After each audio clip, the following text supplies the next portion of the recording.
Olá, meus irmãos, a paz do Senhor Jesus. Estamos aqui mais uma vez para falarmos da nossa lição da EBD. E hoje nós vamos tratar da lição número 2. E o título dessa lição é importante, diz assim: Casamento, uma instituição divina. Os textos bíblicos básicos você poderá conferir ao lado aqui na sua revista da Escola Bíblica Dominical. Mas diz assim o texto áureo desta lição: E disse o Senhor Deus: Não é bom que o homem esteja só. Far-lhe-ei uma adjuntora que esteja como ele diante dele. Está o texto bíblico em Gênesis capítulo 2, versículo 18. E é isso que Deus faz. Ele institui o casamento e cria um ambiente familiar para que o homem pudesse coabitar com a sua esposa e gerar ali uma família. Na lição número 1, nós falamos sobre a família, né? Evidentemente que nós estamos tratando de uma família formada pelo próprio Deus, uma família formada pelo Senhor. E isso é importante para a nossa vida. O tópico número 1 fala algo importante, olha: casamento, um projeto de Deus. O surgimento da família vem através do homem e da mulher. Não existe formação de família diferente disso. É a família, é o homem e a mulher, onde vai haver a procriação, haverá filhos nessa família. E Deus criou o homem com esse objetivo, de que as famílias fossem formadas através de um casal, dos pares. E diz assim, tópico ponto 1.1, uma adjuntora para o homem. O que vem a ser adjuntora? É substancial para o homem entender que a adjuntora é uma ajudadora, é uma auxiliadora, alguém que vai estar por perto para ajudar nos momentos, em qualquer momento, seja nos momentos ruins, seja nos momentos bons. É muito importante observarmos que a mulher ela não tem um papel na família somente de casar e viver ao lado do marido sem dar opinião. Não, absolutamente. Uma adjuntora é quem ajuda, quem está junto. É muito importante que a mulher tenha essa consciência, que a participação na vida um do outro é singular, é necessária, é promissora, uma vida onde o casal compartilha todas as coisas. No tópico 1.2 diz assim: a necessidade afetiva, ou as necessidades afetivas do homem e da mulher. O homem e a mulher têm carências afetivas.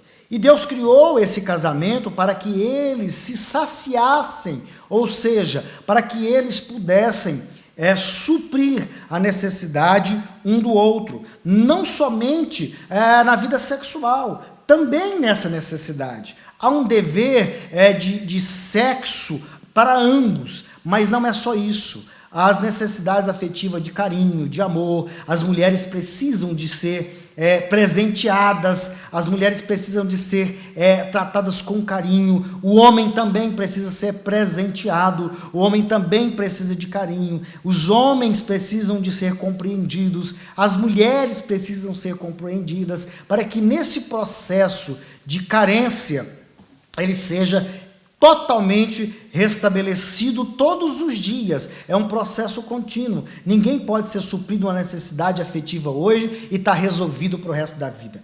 É todos os dias. Todos os dias nós precisamos alimentar uma ou outra. Todos os dias a mulher precisa alimentar o marido. Todos os dias precisa levantar pela manhã, homem, mulher, e dizer: eu te amo, estou contigo para que der e vier nesse dia. O tópico 1.3 diz assim: a procriação e a perpetuação da raça humana. O homem e a mulher receberam a incumbência da procriação, isto é, povoar e perpetuar a raça na terra. Então, o casamento ele não pode ser tido apenas para um momento de procriação, não. Tem que ter prazer também na relação familiar, mas nós devemos sempre estar pensando que a relação do homem e a mulher é na formação de uma família, para que essa família seja a base de uma sociedade. O tópico 2, casamento, uma só carne. Mas veja bem, nós precisamos compreender isso aqui. Muitas vezes eu costumo dar seminários para casais, encontros de casais, e eu sempre digo isso. Uma só carne não é só sexo. Uma só carne não é somente a relação sexual em si. As pessoas pensam nisso, que tornarão uma só carne pela relação sexual, mas não é.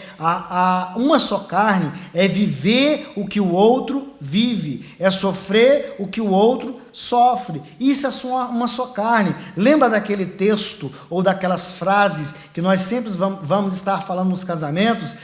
Na saúde e na doença, na alegria e na tristeza, na riqueza e na pobreza, uma só carne, vivenciando as dificuldades, as lutas e a dor de cada um. Tópico 2.1, melhor serem dois do que um. Não tem coisa mais difícil na vida do que você passar por um momento de dificuldade e não ter ninguém para compartilhar, não ter ninguém para viver com você. Isso é muito difícil. Então é importante que nós precisamos pensar isso, que nós devemos viver um momento juntamente com a nossa esposa, sempre pensando que os dois podem resolver as coisas, compartilhar. Tem muitos homens que cuidam da vida financeira sozinho e a mulher não participa de nada. Ela tem que participar, ela tem que saber o que está gastando, ela tem que saber o que está ganhando, ela tem que saber o que vai ser gasto no mês. Isso é importante para a vida do casal. Tópico 2.2. Deus não quer ninguém vivendo na solidão, nem isolado. Veja, o texto de Gênesis vai nos dizer, Deus viu que o homem estava só. E ele viu que aquilo não era bom. É interessante quando nós lemos o livro do Gênesis e quando Deus vai criando as coisas, ele diz assim, e Deus viu que isso era bom. Mas uma coisa ele viu que não era bom, que o homem estivesse só. Então devemos sim procurar a nossa companheira, o nosso companheiro. Eu digo sempre, costumo dizer, o marido não vai chegar na sua porta, a mulher não vai chegar na sua porta. Você tem que procurar a orientação de Deus e a aprovação de Deus com nós, os pastores, orando durante o relacionamento, durante o tempo de namoro, de noivado, de casamento, depois do casamento, acompanhando, e certamente Deus vai abençoar a sua vida. Tópico 2.3, firmado em Deus. Casamento precisa ser firmado em Deus. Como eu disse, o texto de Mateus, onde nós lemos da formação ali do casamento, aliás, da festa de casamento, onde Deus realiza o milagre, onde Jesus realiza o milagre, ele faz o milagre dentro do casamento porque esse casamento precisa ser firmado na orientação divina. Aonde Deus está, aonde os altares são feitos para o Senhor, aonde é alicerçado o casamento em Deus, certamente você vai ter uma vida mais tranquila. Quando Deus está no controle da nossa vida, a gente não perde o controle não, porque não é nosso, o controle é de Deus. Então firme o casamento, firmar o casamento em Deus é a importância, é essencial, é vital para uma vida sadia no casamento.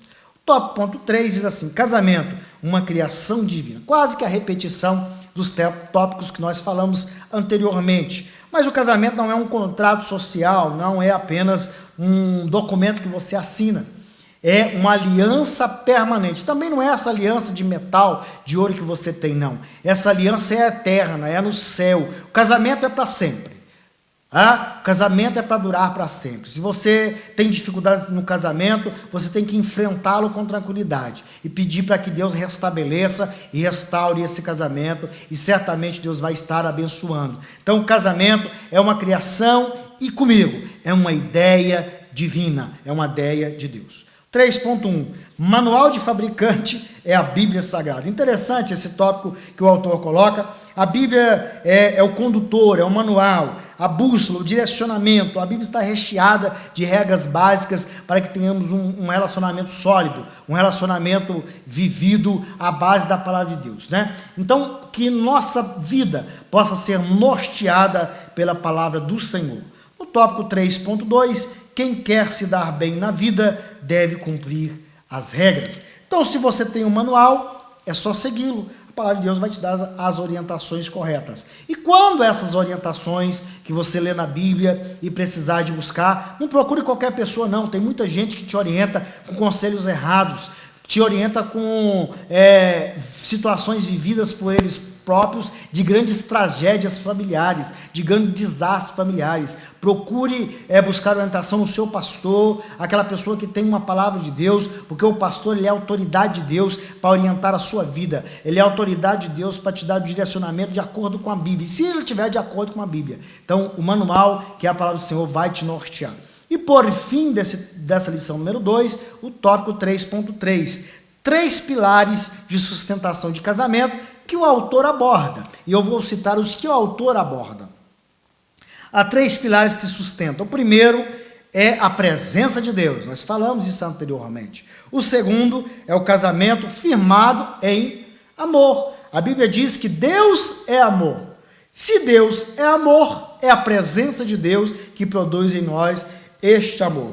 E o tópico 3 é a responsabilidade. Quando se tem responsabilidade no casamento, você consegue renunciar. Quando se tem responsabilidade no casamento, você consegue viver a dor e o sofrimento do outro. Quando se tem responsabilidade no casamento, você não deixa a sua obrigação para que o outro faça. Quando se tem responsabilidade no casamento, você executa e faz as suas tarefas de acordo com aquilo que é de Deus. Tudo aquilo que é perfeito, que é justo, que é puro. Você pensa nisso, executa isso e viva isso. Então, quando é restabelecida a vontade de Deus, ou estabelecida a vontade de Deus no seu casamento, certamente você vai estar cumprindo o princípio de que a família é ideia de Deus. Deus abençoe a todos e até a próxima lição.